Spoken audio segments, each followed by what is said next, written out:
Bienvenue dans cette vidéo qui pourrait bien changer ta manière de voir ton quotidien. As-tu déjà eu l'impression qu'une force invisible pesait sur toi, que des événements étranges ou des malaises persistent sans raison apparente? Et si des objets en apparence inoffensifs, qui se trouvent peut-être déjà chez toi, étaient en réalité des instruments utilisés pour t'affaiblir spirituellement? Oui, des objets que les sorcières pourraient aller placer chez toi pour t'influencer, te manipuler, voire te détruire.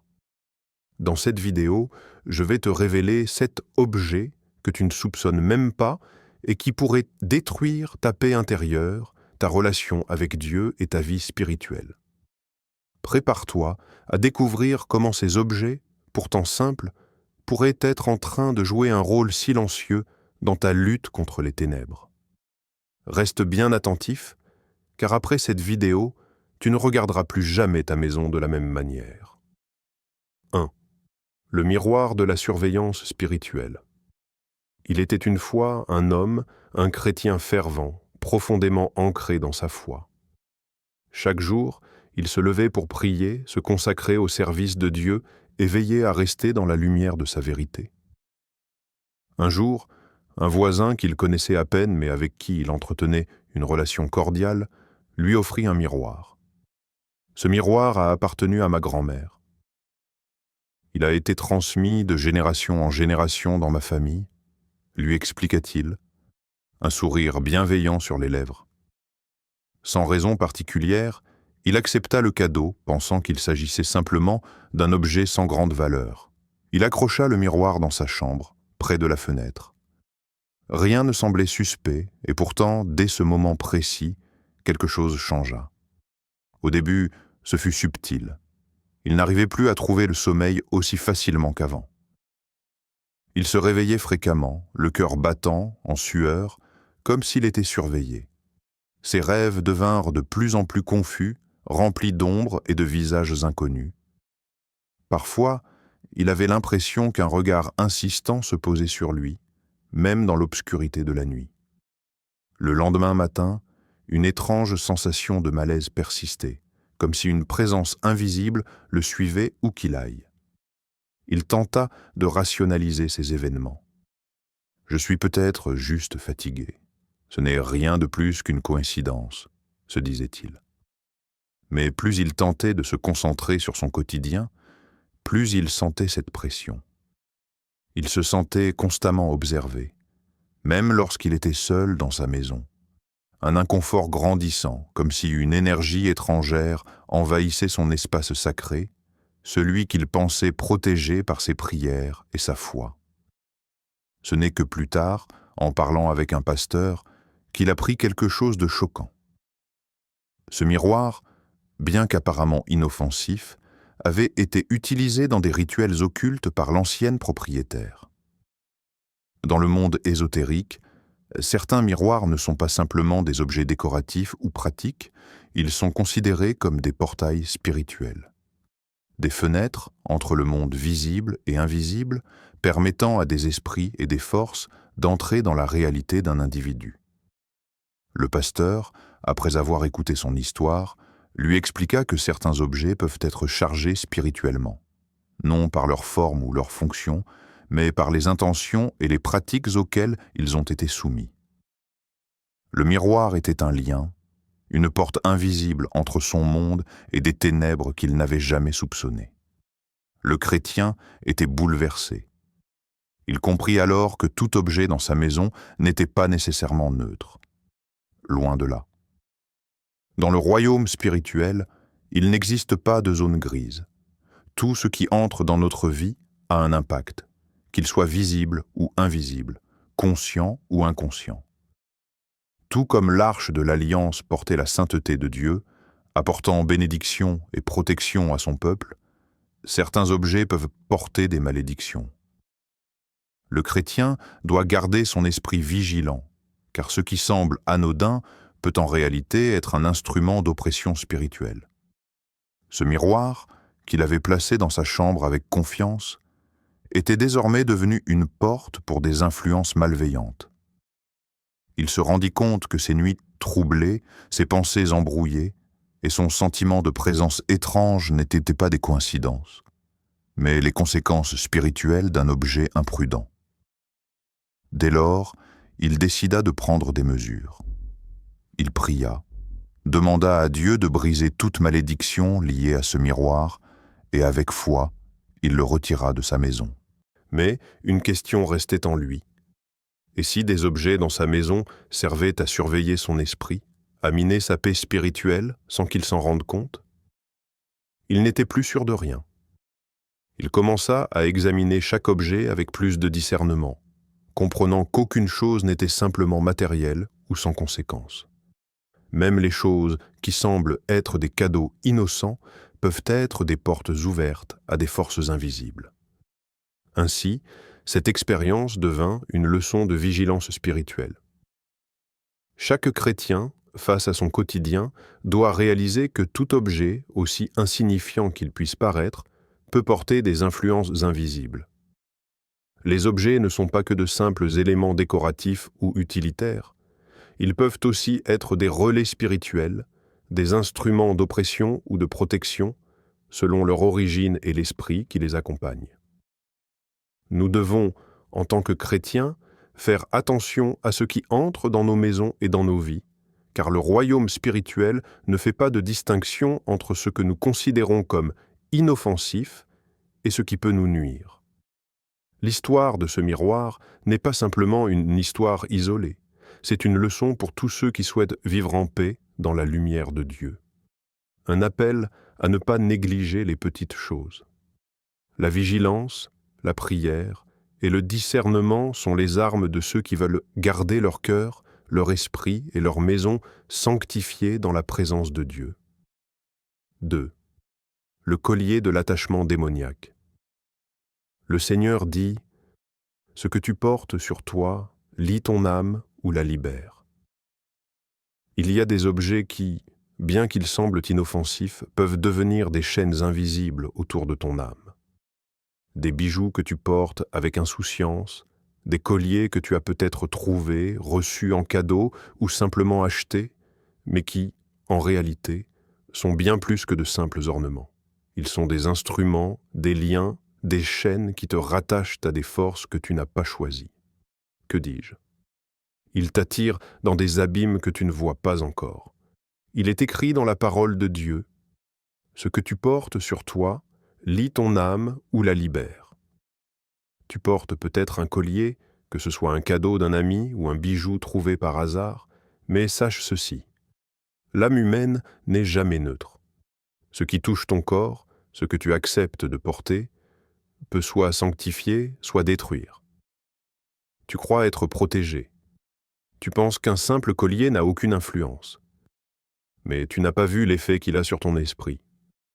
C'est un piège invisible, habillé de beauté, mais préparé avec soin pour perturber ton jugement, semer la confusion dans ton cœur et ouvrir les portes d'un royaume que tu n'as pas voulu inviter.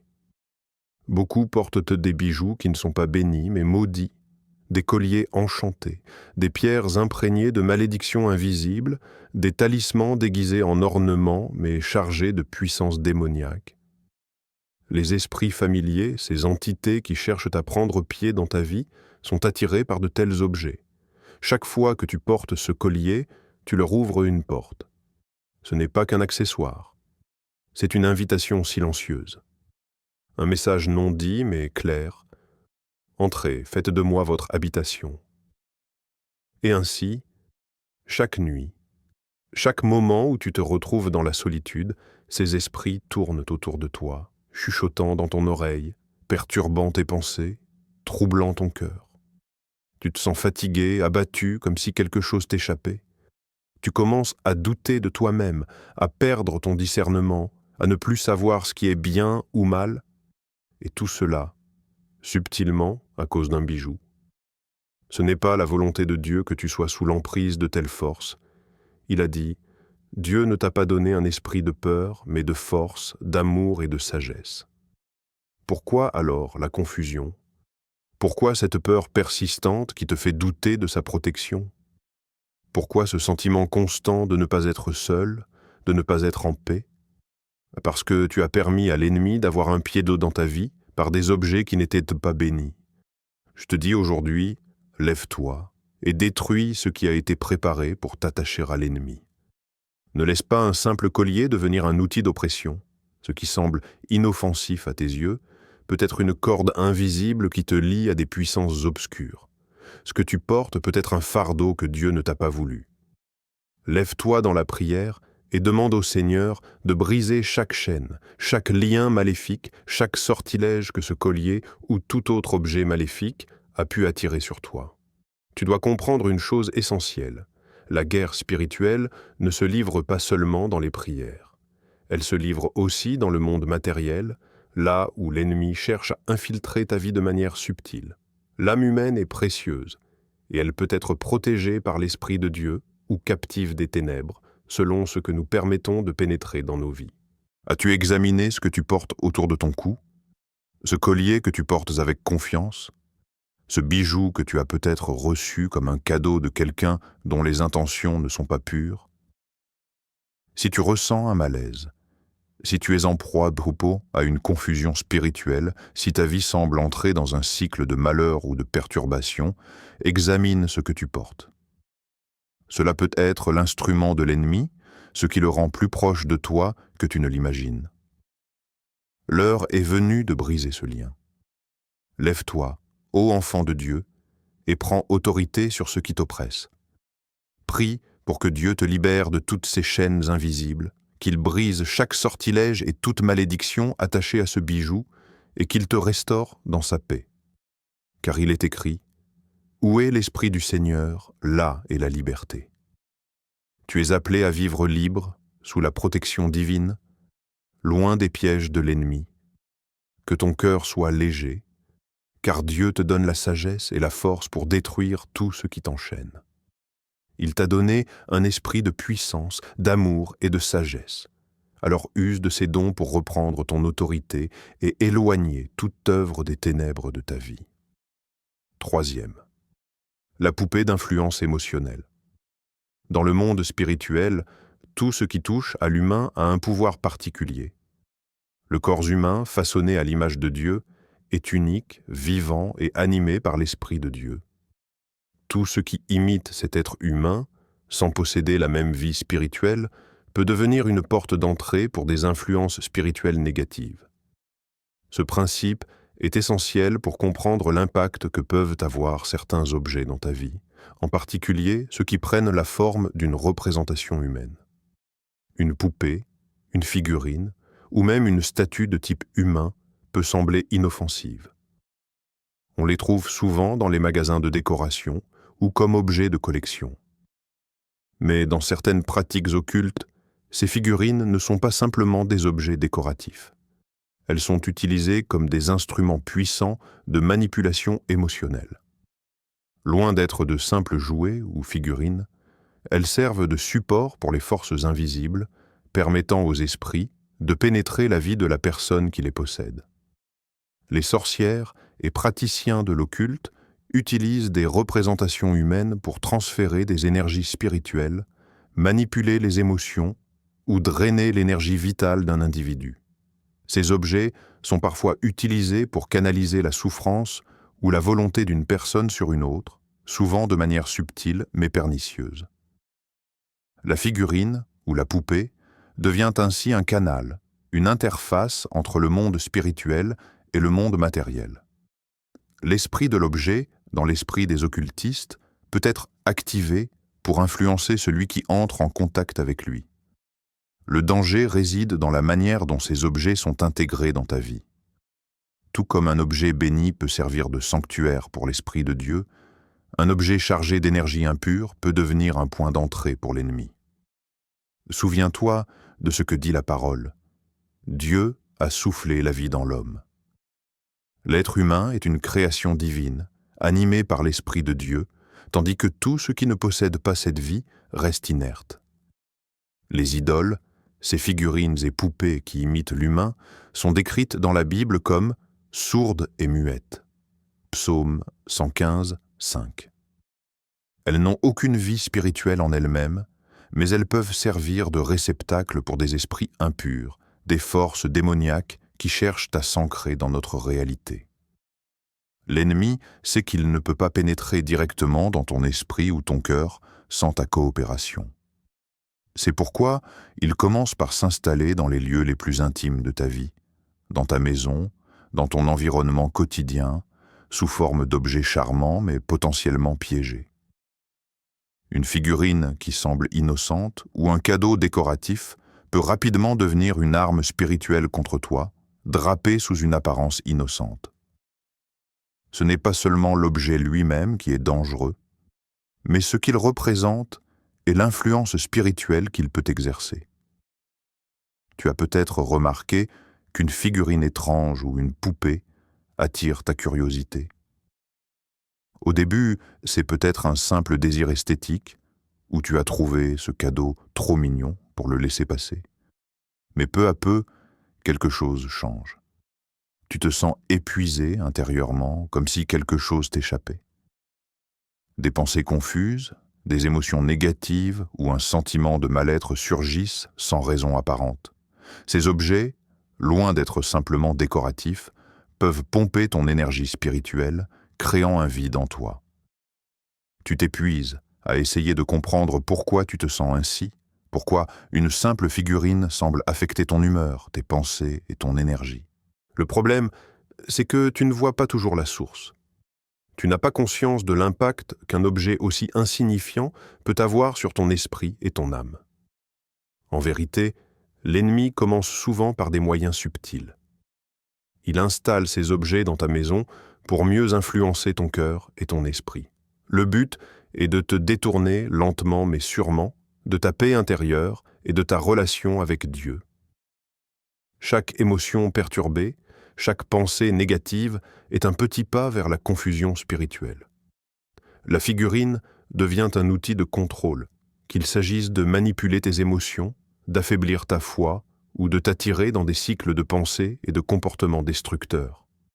Il est donc crucial de comprendre que tout ce que tu permets d'entrer dans ton espace et dans ton cœur doit être évalué à la lumière de la vérité divine. La prière, le discernement et la sagesse sont essentiels pour protéger ton âme.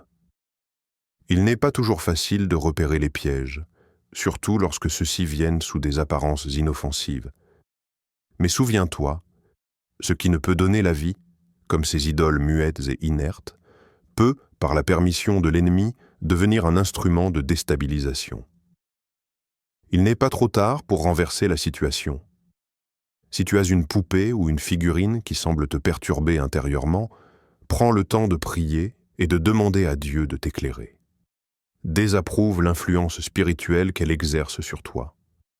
Parfois, un simple acte de foi, comme se débarrasser de l'objet ou demander à Dieu de briser toute emprise qui pourrait en découler, peut apporter une grande paix intérieure et un retour à l'équilibre spirituel. Pourquoi cette figurine étrange t'attire-t-elle tant alors qu'elle t'épuise intérieurement? Parce qu'elle a été préparée pour te détourner, pour manipuler tes émotions et te drainer spirituellement. Mais Dieu t'a donné l'autorité pour reprendre le contrôle, pour purger ton espace de ce qui est impur et pour retrouver la liberté qu'il a promise. Quatrième, le livre de confusion spirituelle imagine un feu camouflé sous des feuilles. De l'extérieur, il semble inoffensif, paisible, caché sous la végétation dense, mais une fois les feuilles écartées, la chaleur intense se révèle, brûlant tout sur son passage. C'est exactement ce qu'est un livre ésotérique ou un ouvrage neutre en apparence, mais en réalité chargé d'influences spirituelles pernicieuses. Un simple livre posé sur une étagère, sans attirer de soupçons, peut receler un pouvoir destructeur. Tu l'ouvres, pensant qu'il n'est qu'un récit, une étude, un savoir sans conséquence. Et pourtant, à chaque page tournée, une brume monte dans ton âme, un voile qui obscurcit ton esprit et érode ta paix intérieure. Ce n'est pas un simple roman ou un texte de fiction. C'est une offrande déguisée, une tentative subtile de détourner ton cœur et de confondre ton esprit. Il est important de comprendre que tout ce que tu choisis de nourrir ton âme peut avoir des répercussions profondes sur ton état spirituel. La parole de Dieu est claire. Mon peuple périt faute de connaissance. Osée 4:6. Mais cette connaissance n'est pas simplement académique, elle est spirituelle et profonde. Tu n'es pas appelé à te nourrir de tout ce qui flatte ton intellect ou ta curiosité. Un livre, même s'il semble inoffensif, peut devenir un terrain fertile pour la confusion spirituelle, ouvrant des portes invisibles à l'intérieur de toi. Tout ce qui semble offrir une connaissance ou une sagesse qui n'est pas ancrée dans la vérité de Dieu peut lentement déstabiliser ta foi. Les ennemis de ton âme, les forces des ténèbres, ne viennent pas toujours avec des cornes et une allure menaçante. Non, ils savent que l'âme humaine est avide de savoir, de compréhension, de vérité. C'est pourquoi ils utilisent souvent des objets apparemment inoffensifs, comme des livres, pour infiltrer subtilement leur influence dans ta vie. Un livre ésotérique, même s'il semble neutre et sans mal, peut en réalité être un canal par lequel des mensonges spirituels, des idées fausses et des philosophies occultes pénètrent dans ton cœur. Ce n'est pas que le livre en lui-même possède un pouvoir magique, mais ce qu'il véhicule, les idées qu'il promeut, sont des graines que tu plantes dans ton esprit. Et comme des graines invisibles, elles commencent à germer, modifiant ton perception de la vérité et de la réalité spirituelle. Imagine ce livre comme un feu caché sous des feuilles. De l'extérieur, il ne semble pas dangereux, juste un autre objet sur une étagère. Mais une fois que tu l'ouvres, que tu l'étudies, il libère des pensées, des concepts, des idées qui semblent séduisantes, mais qui t'éloignent lentement mais sûrement de la vérité de Dieu. C'est comme une brume qui monte dans ton âme, obstruant ta capacité à discerner ce qui est juste et ce qui est faux. Tu te sens attiré par ce que tu lis, mais à chaque page, quelque chose en toi se trouble, tes certitudes spirituelles commencent à vaciller. Ce type de livre peut te donner l'impression qu'il t'ouvre à une nouvelle compréhension du monde, à un savoir caché que les autres ignorent. Mais en réalité, il ouvre une porte invisible, une porte à l'intérieur de toi que tu n'avais pas vue. Ce n'est pas simplement l'intellect qui est affecté, mais l'âme elle-même. L'ennemi ne cherche pas à frapper brutalement, il cherche à faire naître des doutes subtils dans ton esprit, des pensées qui érodent ta confiance en Dieu et dans sa parole. C'est dans cette confusion que le diable tente d'agir, car un royaume divisé ne peut subsister, Marc 3,24. Si tu commences à douter de la vérité de Dieu, alors tu t'ouvres à toutes sortes d'erreurs et de mensonges. En tant que chrétien, tu es appelé à discerner ce que tu laisses pénétrer dans ton cœur et dans ton esprit. L'ennemi utilise la connaissance pour t'égarer, car il sait que ce qui est enseigné ou médité peut influencer profondément ta vie spirituelle. Le chrétien ne doit pas se nourrir de tout ce qui flatte l'intellect ou semble promettre une sagesse secrète. Au contraire, il doit rechercher la vérité qui vient de Dieu seul, celle qui est révélée dans sa parole et dans la guidance du Saint-Esprit. Ce livre, inoffensif, pourtant continue à te troubler, et tu te demandes peut-être pourquoi. Pourquoi ce besoin pressant de le lire encore, encore et encore, malgré la sensation de malaise qui te gagne? La vérité est que ce livre, comme un feu caché, est en train de réchauffer ton âme d'une manière dangereuse.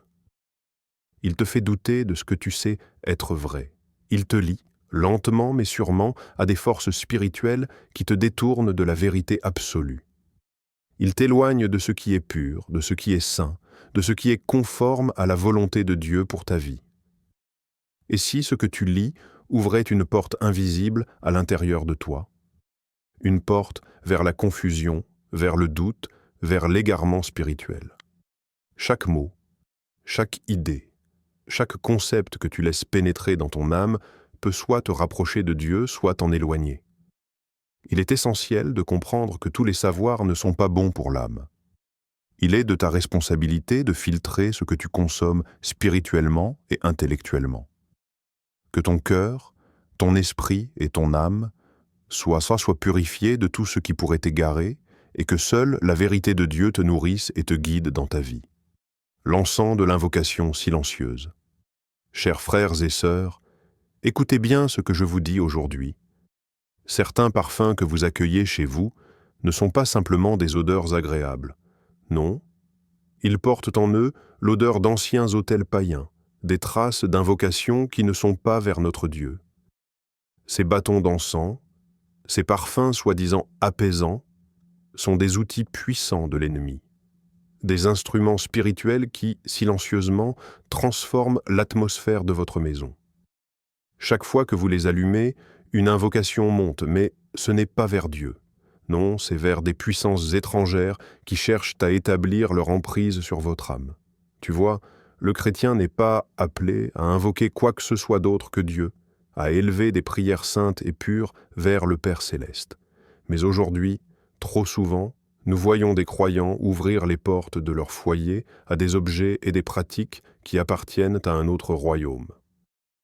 Les parfums, les encens, loin d'être simplement des objets inoffensifs, sont en réalité des agents invisibles qui manipulent l'atmosphère spirituelle autour de nous. Je vous rappelle l'histoire de Nadab et Abihu dans le livre du Lévitique. Ces deux fils d'Aaron ont offert un feu étranger devant l'Éternel. Un feu qu'ils avaient préparé par eux-mêmes, mais qui ne venait pas de Dieu. Et qu'est-ce qui s'est passé? Le feu de Dieu s'est abattu sur eux, et ils ont été consumés. Pourquoi? Parce qu'ils ont tenté de s'approcher de Dieu de la mauvaise manière, avec une offrande qui n'était pas celle qu'il avait demandée. Ils ont présenté quelque chose de profane comme étant sacré. Et c'est exactement ce que font ceux qui, aujourd'hui, utilisent des encens spirituellement contaminés. Ce qui semble innocent, un parfum agréable, peut en réalité être une offrande à des esprits qui ne viennent pas de Dieu. Le Seigneur ne nous a pas appelés à une adoration qui se mélange avec le monde. Il nous appelle à l'adoration pure, à la sainteté dans tous nos actes, y compris dans ce que nous permettons dans nos maisons. Lorsque vous allumez un bâton d'encens, qu'est-ce qui monte réellement dans l'atmosphère de votre maison? Est-ce une prière d'adoration à Dieu ou est-ce une invocation silencieuse vers des forces occultes? Vous ne pouvez pas servir deux maîtres. Vous ne pouvez pas élever des prières vers Dieu tout en permettant à des pratiques impures d'entrer dans votre espace sacré. Nous devons faire attention à tout ce qui entre dans nos maisons, car ces petites choses, ces détails apparemment insignifiants, peuvent ouvrir des portes invisibles. Elles peuvent perturber l'atmosphère spirituelle de notre foyer, nous éloignant peu à peu de la présence de Dieu. Le chrétien est appelé à élever des parfums de prière, des prières saintes et parfumées d'adoration envers celui qui est digne. Ne laissons pas des encens contaminés envahir nos maisons et nous éloigner de ce qui est pur et agréable à Dieu. Que fais-tu monter dans l'atmosphère spirituelle de ta maison? Chaque parfum, chaque encens, chaque offrande que tu fais dans ton quotidien est un acte spirituel. Choisis donc d'élever des prières de consécration et de sanctification. Ne permets pas que des choses que Dieu n'a pas ordonnées perturbent ton esprit. Sois vigilant et purifie ton environnement spirituel. Le Seigneur mérite une adoration pure, et c'est cette adoration que tu dois offrir à chaque instant. Que ton cœur soit pur, que ton foyer soit sanctifié, et que toute invocation qui monte soit seulement pour l'Éternel, celui qui seul mérite toute gloire et toute adoration. 6. Le tissu de la servitude invisible. Écoutez, mes frères et sœurs, ce que l'Écriture nous enseigne dans Acte 19. Des mouchoirs et des linges touchés par Paul chassaient les démons. Cela nous montre que des objets, des tissus, peuvent porter une onction, un pouvoir spirituel. Mais sachez ceci, il y a aussi des tissus, des vêtements, qui peuvent porter des influences négatives, des chaînes invisibles. Tout comme un vêtement peut être imprégné de l'onction divine, il peut aussi, par son origine ou son utilisation, être imprégné de forces spirituelles malignes. Le chrétien ne doit jamais sous-estimer la puissance d'un objet, surtout quand ils touchent à notre corps ou à notre environnement quotidien. Dans les Écritures, nous voyons que des objets ont une influence spirituelle réelle. Les linges et les mouchoirs de Paul étaient eux des instruments de guérison et de délivrance, mais en réalité, ils n'étaient eux que des porteurs d'une onction divine. Mais l'inverse est tout aussi vrai. Certains tissus, portés ou offerts dans des circonstances douteuses, deviennent des porteurs de malédictions et de chaînes invisibles. Imaginons cela. Une robe portée lors d'une cérémonie occulte, un tissu offert par une personne liée aux ténèbres. Ces objets, même s'ils semblent inoffensifs, sont chargés d'une énergie spirituelle. Lorsque tu portes un vêtement, un tissu, sans connaître son origine ou l'intention derrière son acquisition, tu peux sans le savoir t'entourer de malédictions et de liens spirituels. C'est comme si tu t'habillais non seulement de ce vêtement, mais aussi des influences qu'il porte en lui, des énergies qu'il a absorbées. Dans l'Ancien Testament, le peuple d'Israël était constamment averti de ne pas se mêler aux pratiques idolâtres et occultes des nations païennes. Dieu savait que ces pratiques, même cachées sous des apparences inoffensives, avaient le pouvoir de corrompre son peuple.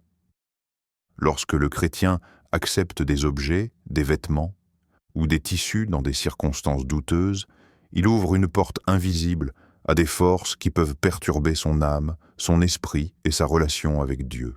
Rappelez-vous aussi des paroles de Paul dans Galates 3,27. Vous avez tous été revêtus du Christ par le baptême. Nous sommes appelés à nous revêtir de pureté, non de chaînes invisibles.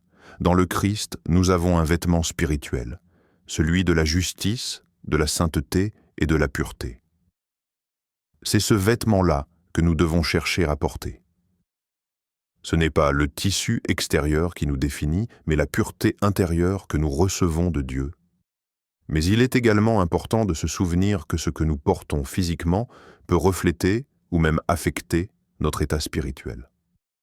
Qui a touché ce vêtement que tu portes chaque nuit? As-tu pris soin de purifier ton environnement spirituel? Car, tout comme Paul chassait les démons par l'onction portée sur des linges, nous devons être conscients des objets que nous permettons de toucher nos corps. Un vêtement peut être plus qu'un simple morceau de tissu. Il peut être un vecteur de malédiction ou une couverture d'influence spirituelle.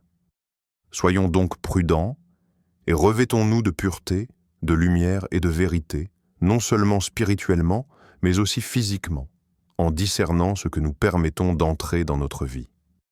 En Christ, nous avons été appelés à une liberté spirituelle totale, à une vie débarrassée de toute forme de servitude invisible. Il est donc essentiel de discerner et de rejeter tout ce qui pourrait nous lier à des forces occultes et spirituellement néfastes. Revêts-toi du Christ et laisse la lumière de Dieu purifier chaque aspect de ta vie, même les plus petits détails, y compris ce que tu portes et ce qui te touche chaque jour. 7. Le cadeau de la distraction fatale. Parfois, ce n'est pas l'objet lui-même qui porte le danger, mais le cœur qu'il distrait. Une statuette de pierre offerte comme souvenir, un bibelot mystique posé sur une étagère, des objets apparemment innocents, sans valeur particulière. Mais ces petites choses peuvent être plus qu'elles ne paraissent. Elles se glissent silencieusement dans nos vies, non seulement comme des décorations, mais comme des voleurs de notre attention, des perturbateurs de notre paix intérieure. Regarde autour de toi. Ces objets qui décorent ta maison, ces souvenirs d'endroits lointains, ou ces cadeaux apparemment bienveillants. Au début, tu les as acceptés avec un sourire, comme une marque d'affection. Mais avec le temps, quelque chose a changé. Tu ne pries plus comme avant, tu ne ressens plus la présence comme avant. Ce sentiment d'élévation dans l'esprit, de communion avec Dieu, semble plus lointain. Et au fond de toi, une inquiétude naît. Pourquoi cette distance? Pourquoi ce refroidissement de ton cœur? Le problème ne réside pas dans l'objet en soi. Non, c'est bien plus subtil. C'est dans l'effet qu'il a eu sur ton cœur. L'objet, par sa présence, a détourné ton regard de ce qui est essentiel, la présence vivante et constante de Dieu dans ta vie. Le chrétien n'est pas appelé à vivre entouré de fétiches ou d'artefacts mystiques. Il est appelé à vivre dans la présence de Dieu, à avoir ses yeux fixés sur Jésus, à marcher dans la lumière de son amour. Chaque distraction qui déplace ton regard de Jésus, chaque petit objet qui vole ton attention, t'éloigne de ce qui est vraiment important. Les objets décoratifs peuvent sembler anodins et pourtant ils ont ce pouvoir insidieux de détourner notre esprit. Ce n'est pas parce qu'un objet est joli ou apprécié qu'il est nécessaire dans ton environnement spirituel. Quand tu laisses des objets prendre une place plus importante que la prière, plus importante que l'intimité avec Dieu, tu commences à nourrir une forme de distraction spirituelle. Ces distractions, petites au début, deviennent des abîmes invisibles. Elles éteignent petit à petit la flamme de la passion pour Dieu dans ton cœur. Le chrétien vit dans un monde rempli d'appels à la distraction. L'ennemi de nos âmes sait que la meilleure manière de nous éloigner de Dieu est de remplir nos vies de tout et de rien. Il ne nous attaque pas toujours frontalement. Non, il commence par nous distraire, par éclipser la beauté de la communion avec Dieu par des choses matérielles et superficielles. Il nous pousse à placer notre confiance dans ce que nous pouvons voir plutôt que dans celui que nous ne voyons qu'en esprit. Et comme une brise légère mais persistante, ces distractions affaiblissent lentement notre foi. Alors, je te pose cette question.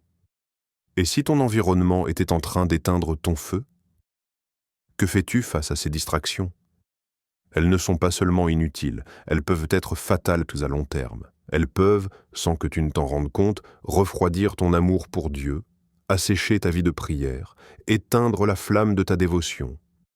Il est grand temps de reprendre le contrôle, de retirer tout ce qui, même subtilement, détourne ton cœur de l'essentiel. Prends du temps pour méditer sur cela. Laisse Dieu te montrer ce qui dans ton environnement peut être une distraction fatale. Ce qui te semblait être un simple objet décoratif, peut-être, est devenu un obstacle à ta croissance spirituelle. N'aie pas peur de nettoyer ton environnement, de te débarrasser de ce qui éteint ton feu. Et plus important encore, renouvelle chaque jour ton regard sur Jésus, car en lui se trouve la vie, la lumière et la chaleur qui nourrit l'âme. Maintenant que tu connais ces 7 objets qui peuvent potentiellement détruire ta vie spirituelle, il est temps d'agir. N'attends pas que le mal s'installe silencieusement. Agis avant qu'il ne soit trop tard. Si tu reconnais ces objets autour de toi, il est impératif de les retirer immédiatement, de prier pour ta protection et de remettre ton cœur entre les mains de Dieu. N'oublie pas que nous avons été créés pour vivre dans la lumière, non dans les ténèbres. Si cette vidéo t'a ouvert les yeux, partage-la avec tes proches pour les prévenir. Abonne-toi à la chaîne pour plus de révélations sur la manière de protéger ton âme des pièges invisibles du mal. Et surtout, prie pour que Dieu te garde dans sa paix et sa protection. Dieu t'a donné le pouvoir de chasser les ténèbres. Utilise-le.